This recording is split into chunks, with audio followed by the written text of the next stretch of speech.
नमस्कार, मैं हूं आपके साथ अंकिता पाल और आप सभी का राम राम हरियाणा में स्वागत है। रुक करते हैं खबरों की तरफ। मुख्यमंत्री नायब सिंह सैनी ने चंडीगढ़ में सिंचाई एवं जल संसाधन विभाग की कई परियोजनाओं की समीक्षा बैठक की अध्यक्षता की है।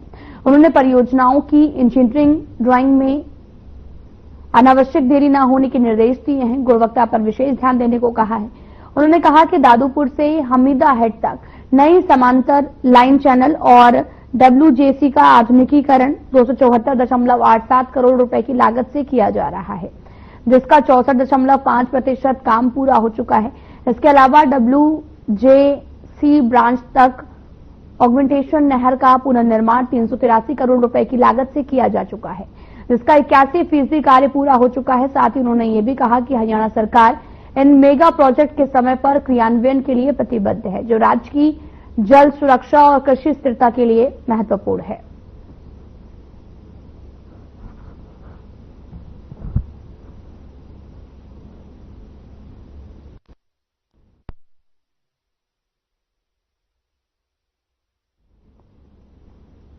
तो वहीं पंचकुला में भी आयोजित अखिल भारतीय महापौर परिषद की 115वीं बैठक का आयोजन किया गया। हरियाणा के सीएम नायब सिंह सैनी ने बैठक में शिरकत की है और जिसकी जानकारी सीएम सैनी ने सोशल मीडिया पर साझा की है। सीएम सैनी ने लिखा कि बैठक में सहभागिता का अवसर मिला है।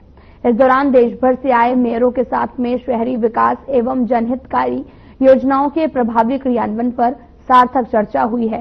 सीएम ने लिखा कि हमारे शहर स्मार्ट और सुव्यवस्थित बन सकें, इसके लिए प्रदेश की नॉन स्टॉपिंग सरकार राज्य के नगर निगमों को मजबूत करने और मेयर्स को भी अधिक अधिकार देने के लिए निरंतर प्रयासरत है।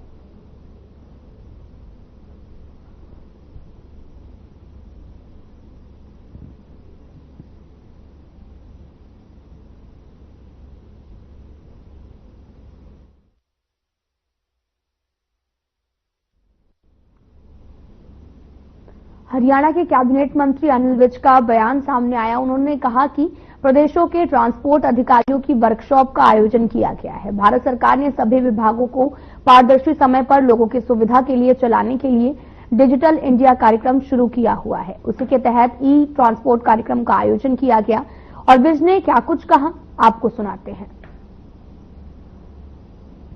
देखिए, जनगणना के लिए हमारी सरकार पूरी तरह से तैयार है। प्रदेशों से लेके केंद्र तक प्रधानमंत्री जी भी इसके लिए मीटिंग ले चुके हैं और प्रदेश में भी हमारे मुख्यमंत्री जी भी इसके बारे में मीटिंगें कर चुके हैं और बिल्कुल तैयार हैं जनगणना के लिए।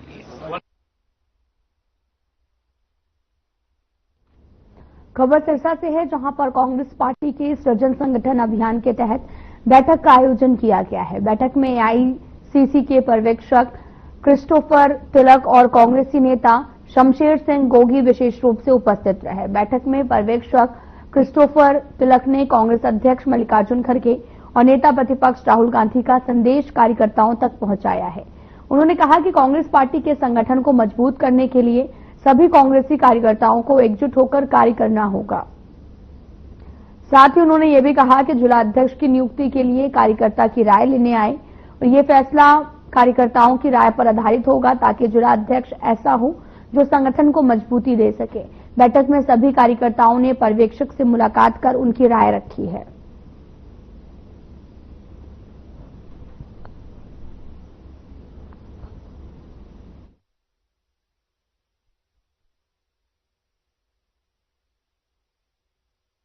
AICC पर्यवेक्षकों की कांग्रेस को नसीहत रही, जहां पर कांग्रेस कार्यकर्ता एकजुट हुए हैं।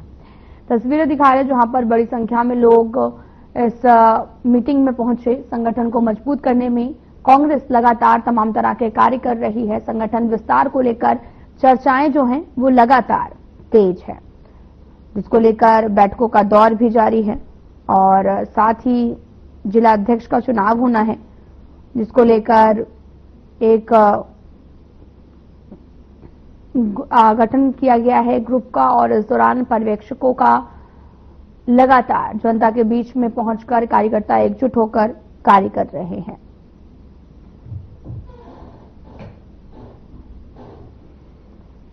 दरअसल लगातार बैठकों का दौर जारी है। सोनीपत में दिल दहला देने वाला मामला सामने आया, जहां पर हरियाणवी म्यूजिक इंडस्ट्री में कार्यरत मॉडल शीतल की बेरहमी से हत्या कर दी गई है। जानकारी के मुताबिक अज्ञात बदमाशों ने गला रेतकर शीतल को मौत के घाट उतार दिया। सूचना मिलते ही पुलिस मौके पर पहुंची और शव को गांव खांडा के पास रिलायंस नहर से बरामद किया है। इसके बाद पुलिस ने शव को कब्जे में लेकर पोस्टमार्टम के लिए अस्पताल भेज दिया है। वहीं जांच अधिकारी ने कहा कि मृतक शीतल पानीपत की रहने वाली थी और पानीपत पुलिस ने शीतल की गुमशुदगी की रिपोर्ट भी दर्ज कराई थी। फिलहाल पुलिस इस पूरे मामले की जांच में जुटी हुई है।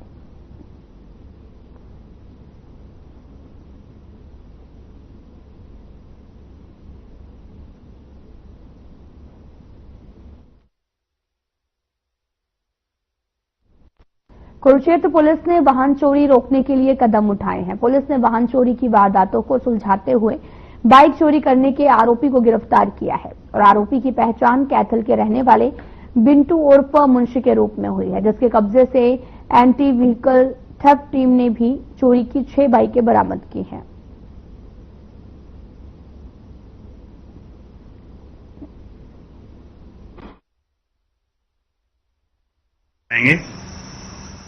मोटरसाइकिल चोरी की बढ़ रही घटना को मद्देनजर रखते हुए श्रीमान पुलिस अधीक्षक कुरुक्षेत्र द्वारा एबीटी टीम को कुछ विशेष दिशा निर्देश दिए गए हैं, जिसके अकॉर्डिंग हम अपना कार्य करेंगे और उसमें सफलता प्राप्त करेंगे। तो इसी संबंध में कल दिनांक 15/6/2025 को देवलाल पार्क के पास जो 22/5/2025 को चोरीशुदा मोटरसाइकिल लेकर चोर आया हुआ था और हमने अपने सादे कपड़े में मुलाजिम को लगाया हुआ था। रेवाड़ी के गांव भगवानपुर के ग्रामीण जिला सचिवालय पहुंचे, जहां उन्होंने केंद्रीय राज्य मंत्री राव इंद्रजीत सिंह से और साथ उनकी बेटी और हरियाणा के स्वास्थ्य मंत्री आरती राव के खिलाफ जमकर नारेबाजी की है। ग्रामीणों का आरोप है कि राव इंद्रजीत ने 200 बेड का सरकारी अस्पताल खोलने का आश्वासन देकर पंचायत की 10 एकड़ भूमि के सरकार के नाम करवा लिया था, लेकिन अब यह अस्पताल इनके गांव भगवानपुर में न खोलकर दूसरे गांव शहबाजपुर में बनाने का फैसला लिया गया है, जो पूरी तरीके से गलत है। और ग्रामीणों ने जिला उपायुक्त को ज्ञापन सौंपकर समस्या के समाधान की अपील की है। और इतना ही नहीं, ग्रामीणों ने रेवाड़ी विधायक लक्ष्मण सिंह यादव के आवास पर पहुंचकर भी अपनी समस्याओं को विधायक के सामने रखा है।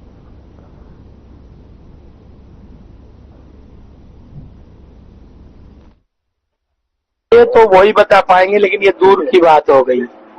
बताएंगे तो वही बन पाएगा कि नहीं, लेकिन लोग जनता तो ये जान रही है कि ये हर बार यही कह के फिर चले जाते हैं, होता जाता कुछ है नहीं। और बड़ी बात ये है कि ये संगठन कहाँ से मजबूत करेंगे। आज 8 महीने हमारी ये विधानसभा बने हो गई। हम जी 200 बेड की हॉस्पिटल के लिए आए थे मिलने के लिए इंद्रजीत से कि हमारी जमीन हमने पानी के लिए दी है, तो हमारे 200 बेड वाली जमीन हमें हॉस्पिटल बननी चाहिए यहाँ। लेकिन उन्होंने मिलने से भी मना कर दिया, 5 मिनट का टाइम भी नहीं दिया। क्या कहा उन्होंने? पहले तो ये कहा, बोले भाई नहा धोकर आ रहे हैं, 5 मिनट रुको। उसके बाद उन्होंने बोला कि मैं मिलना नहीं चाहता। पहले क्या कहा था उन्होंने? हम पीए से बात करी थी, बोले 5 मिनट रुको, वो आ रहे हैं। हम 200 बेड हॉस्पिटल के बारे में आए यहाँ पे। हमने 200 बेड राव साहब से बात हुई थी हमारी, उन्होंने वाटर सप्लाई के लिए जमीन देने के लिए कहा था, जो हमने मान ली थी। उन्होंने इसके एवज में 200 बेड हॉस्पिटल देने का भी कहा था और उन्होंने करा भी दिया था। हमारा दोनों वाटर सप्लाई का केस और हॉस्पिटल का केस। अगर हम अपने गांव के अड़ाव के अंदर हमारे जमीन दे दो, हमें 10 किला दे दो वाटर सप्लाई के लिए, जो गांव के शहर के लिए, और 200 का हाँ उसको हॉस्पिटल के लिए दिया था। लेकिन हॉस्पिटल तो वहां भेज दिया शहबाजपुर।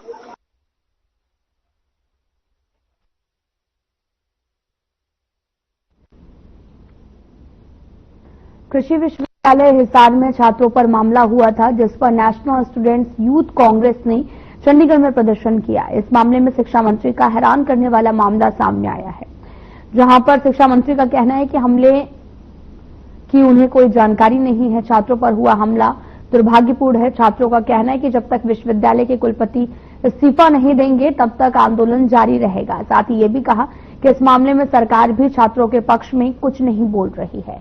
स्कॉलरशिप बढ़ाने की मांग करने वाले छात्रों पर हमला कभी भी जायज नहीं ठहराया जा सकता।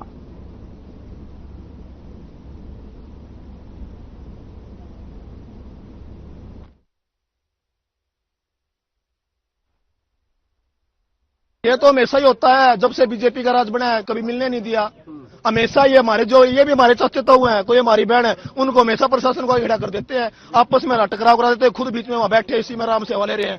हमारे प्रदेश का दुर्भाग्य है, हमारे प्रदेश का शिक्षा मंत्री ये कहता है अब तक मामला हमारे संज्ञान में नहीं है, जबकि पूरा देश का छात्र सड़कों पे उतर चुका है एचएयू को बचाने के लिए। हमारे एशिया की जो सबसे बड़ी यूनिवर्सिटी कही जाती है, वहां का छात्राएं, आप वहां जाके कवरेज करना। हमारी बहनें वहां पे आपको सुबह 6:30 बजे से लेकर शाम के 7:30 बजे तक वहां पे कुछ भी खाए पिए बिना वहां बैठी रहती है।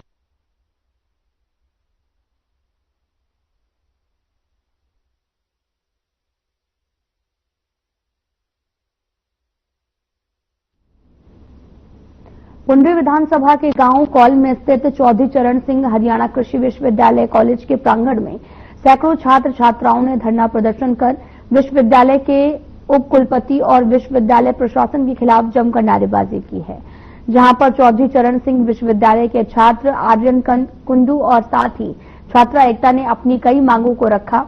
उन्होंने कहा कि जब तक चौधरी चरण सिंह हरियाणा कृषि विश्वविद्यालय हिसार छात्र संगठन फैसला नहीं लेगा तब तक हमारा धरना प्रदर्शन जारी रहेगा।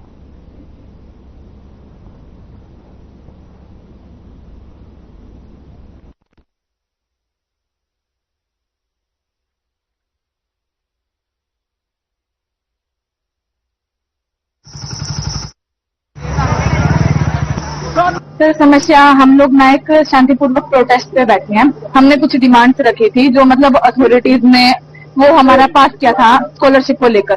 स्कॉलरशिप पहले 75% बच्चों को मिलती थी, अब उन्होंने 25% का वो क्राइटेरिया कर दिया है। तो हमारी डिमांड है कि जो स्कॉलरशिप पहले जैसे मिलती थी वैसे ही की जाए, क्योंकि जिस हिसाब से उन्होंने क्राइटेरिया किया है उस हिसाब से बहुत सारे बच्चे हैं वो पढ़ नहीं पाएंगे, क्योंकि स्कॉलरशिप हमारे लिए बहुत इंपॉर्टेंट है। दूसरी बात, पहले एलटीवी की सीट ऐसे थी कि एक गांव को जिनका उन्हें वो कर रखी है, लैंड डोनेट कर रखी है, उनको 5 सीट मिलती थी कि बीएससी में 3 मिलेंगी और एमएससी में मिलेगी, ऐसे मिलती थी कि तीनों कैंपस में मिलेगी बीएससी में। अब उन्होंने ये कर दिया है कि सिर्फ 1 टाइम सीट मिल सकती है, कि आप 1 टाइम यूज कर सकते हैं। अगर आपने बीएससी में कर ली तो आप एमएससी में यूज नहीं कर सकते। तो 10 तारीख को विश्वविद्यालय में जो बच्चे अपनी मांगे रख रहे थे पूरी अथॉरिटीज के सामने, तो उनके साथ बहुत दुष्व्यवहार किया गया। तो हम चाहते हैं कि उनके अगेंस्ट कार्रवाई हो और जो सिस्टम ये पूरा है जो खराब हुआ है, बच्चों की मांगे पूरी हो और जो वीसी सर है उनको हटाया जाए ताकि बच्चों को न्याय मिल सके। वीसी सर को क्यों हटाने की मांग? तो वीसी सर को हटाने की मांग इसलिए है क्योंकि इतना सब विश्वविद्यालय में हुआ है, वो पूरे मतलब सिस्टम की रिस्पॉन्सिबिलिटी है और वो वीसी सर के कारण ही हुआ है। मैं आर्यन कुंडू और मैं चौधरी चरण सिंह हरियाणा एग्रीकल्चर यूनिवर्सिटी का एक छात्र हूं और हम यहाँ इस धरने पर हमारी छात्र पूरी यूनिटी है उसके अकॉर्डिंग हम अपनी डिमांडों को लेकर यहाँ पे प्रदर्शन धरने पर बैठे हैं, ताकि हमारी जो मांगे हैं, मुख्यतः मांगे हैं, उनको जल्द से जल्द पूरा किया जाए। जो प्रशासन, हमारा जो यूनिवर्सिटी प्रशासन है जो हमारे बच्चों के ऊपर जो अन्याय कर रहा है उसकी जवाबदेही दे और जो इसके असली दोषी है। हमारी मुख्यतः मांगे ये है कि जो हमारे वाइस चांसलर है उन्होंने जिसके नेतृत्व में ये जो कार्य हो रही है यूनिवर्सिटी में, जो बच्चों के ऊपर हमले हुए हैं या फिर जो उनकी डिमांड थी उनको पूरा ना करने पर जो भी ये इतने दिनों से धरना चल रहा है, तो उसके बिहार पर उनको मुख्य मांग अभी तो ये है, जो हमारे हिसार सीनियर्स वगैरह है, जो हमारे स्टूडेंट्स वगैरह है, उन्होंने जो मुख्यतः एक एप्लीकेशन जारी की है जिसमें हमारी मुख्यतः मांगे ये है कि वीसी का रेजिग्नेशन हो और जो भी दोषी है उनके ऊपर सख्त से सख्त कार्रवाई हो।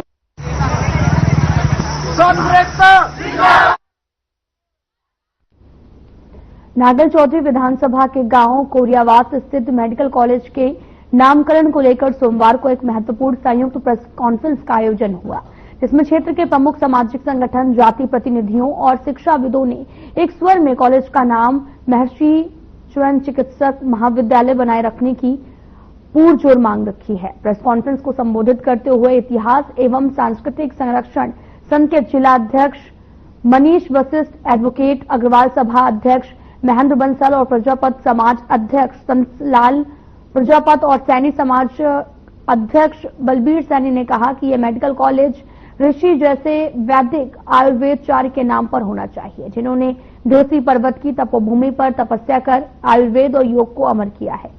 अगर इसे बदलने की कोशिश की जाएगी तो विरोध होगा।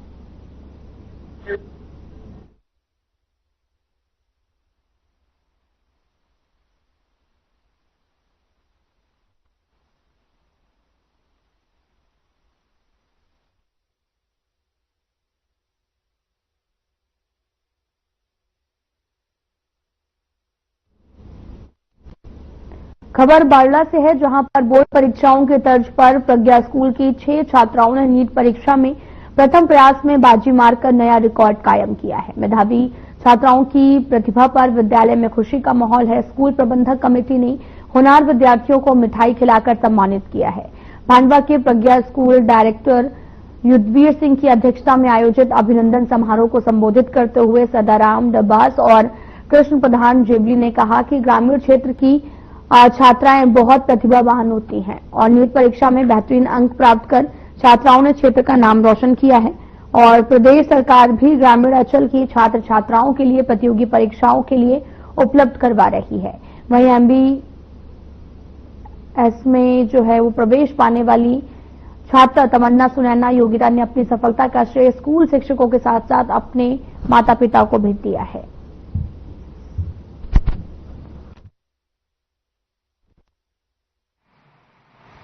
बहुत अच्छा महसूस हो रहा है कि जो 2 साल की मेहनत थी वो अब रंग लाई है, तो बहुत अच्छा लग रहा है। किसको श्रेय लेना चाहिए? मैं सबसे पहले तो स्कूल को, टीचर्स को और पेरेंट्स को श्रेय देना चाहूंगी कि वो पूरी जर्नी में साथ रहे, सपोर्ट किया अच्छे से। कि वो जैसे कि अब की बार पेपर देखा था, उसमें फिजिक्स काफी हार्ड थी, तो जेई के PYQs करें उसमें और सेम केमिस्ट्री के लिए भी। और बायो में आप NCERT पे फोकस करें, line to line 11th 12th, और बस जितना घंटा हो सके मिनिमम 5-6 घंटे तो डेली पढ़ें। टीचर्स जो काम देते हैं उसको सारा कंप्लीट करें। रिजल्ट जारी हुआ, उसमें हमारे 7 बच्चों ने बाजी मारी और 4 बच्चों ने प्रथम प्रयास में ही बाजी मारी। मैं सभी अभिभावकों को, बच्चों को शुभकामनाएं देता हूं और बच्चों को आगे भविष्य में जाकर भी नई कीर्तिमान स्थापित करें। अच्छा पढ़ने और बाकी जो बच्चे हैं उनको भी ये कहना चाहूंगा कि मेहनत करें और अच्छा परिणाम लाएं।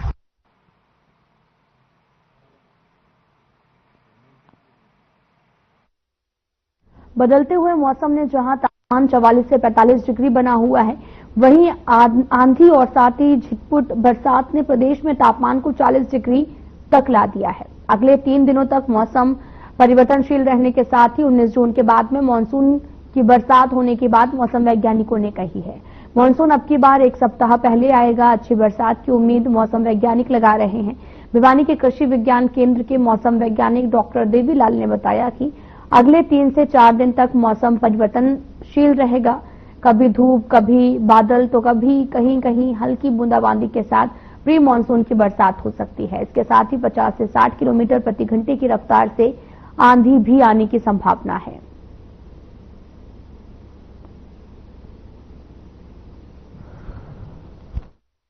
जो पिछली बार हमने 2 दिन पहले हमने बताया था कि तापमान में हल्की गिरावट होगी, उसी के अनुरूप मौसम में बदलाव देखने को मिल रहा है। बादलवाई भी हो रही है, टेम्परेचर हल्की बरसात भी हुई है आसपास, उसकी वजह से जो टेम्परेचर 44-45 डिग्री सेल्सियस के आसपास पहुंच गया था वो घट करके 40 डिग्री सेल्सियस के आसपास आ गया है। आज भी आप देख रहे हो कि बादलवाई और हवाएं देखने को मिल रही है। तो आने वाले अगले 3 से 4 दिन के दौरान जो है वो गस्टी विंड्स यानी धूल भरी आंधी जो 50 से 60 किलोमीटर प्रति घंटे की रफ्तार से चल सकती है, उसके साथ बादलवाई और हल्की छुटपुट बूंदाबांदी भी होने की संभावना है। जैसे मैंने आज बताया, आज 16 तारीख में जो बादलवाई दिखाई दे रही है, आगे 2-3 दिन ये बादलवाई रहेगी, लेकिन 19 तारीख के बाद जो है वो मानसून की एंट्री होने की संभावना है और मानसून से पूर्व की बरसात भी हो सकती है। तो उसके चलते जो है मानसून भी अब की बार 1 सप्ताह पहले आने की संभावना बन रही है।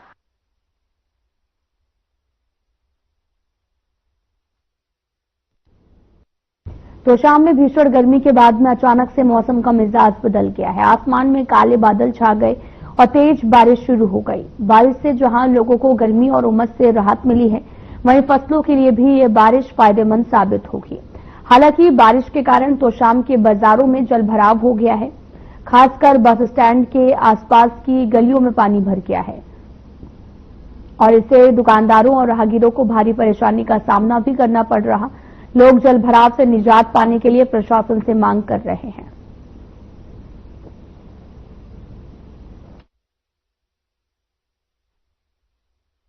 दिन से गर्मी हो रही थी, आज बरसात आई है, मौसम ठीक हुआ है, बढ़िया मौसम हुआ है तो काफी अच्छा लग रहा है बरसात देख के।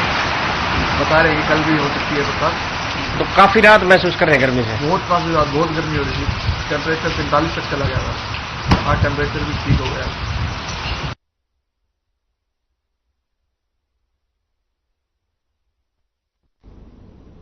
फिलहाल बुलेटिन में इतना ही। नमस्कार।